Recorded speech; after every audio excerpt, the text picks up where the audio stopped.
Why is it we have so many millionaires and everything in the United States, and we still have so many impoverished people who try to get up into the world? Why is it we have this lack of money where people who can't support themselves decently and get a decent job, where all these big men are up on top making oodles and oodles of money? They don't need it.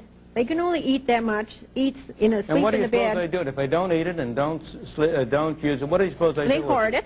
They what do you mean they hoard it? You mean they put it under their pillows? That's right. No, they keep investing it. Investing it in what? That's right, yeah. What are they invested in? Well, in oil and everything, where, I mean, all these other people who are What are they invested in? Don't get off the subject. No. What are they invested in? Well, they invested in a lot of different things that the little people need.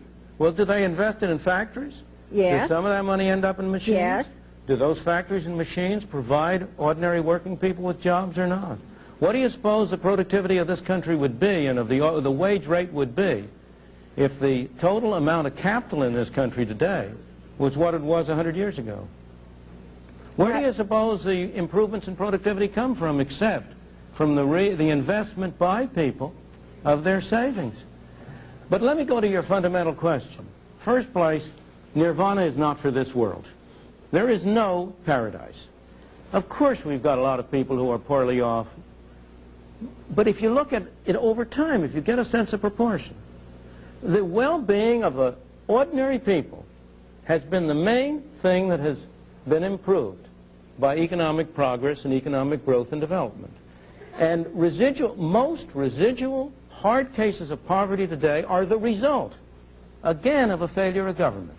Why do we have a black teenage unemployment rate in 30 to 40%? Because of two failures of government. One, a failure to provide decent schooling, which is a governmental responsibility. Has been, whether it should be or not, it has been. And second, because of a minimum wage rate, which prevents those kids who haven't had decent schooling from getting jobs at low pay at which they can earn the skills on the jobs that would enable them to rise to higher pay. If you look at the sources of poverty, you will find most of them are derived from what I regard as wrong-headed government policies. Well, I'm trying to look ahead because I'm almost going to retire. Yes? And it's pretty hard making it go now before, you know, you retire. You're covering a lot of issues here. I might say, if Phil will pardon me, I'm going to cover all of these issues. Just before we break here, and we have to, I want to make sure I understand you. Because the government sets a minimum wage, what does McDonald's do?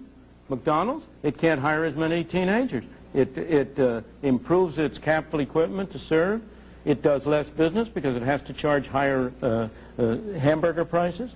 In the absence of a minimum wage, McDonald's would be able to offer a larger number of jobs to a larger number of youngsters, and they would be able to acquire some skills. And not only McDonald's. So we hire more people get work. Younger people. The younger people would work, and they'd get a chance to develop their skills to become productive members of society instead of being driven into a cycle of poverty and of welfare, which is absolutely deplorable.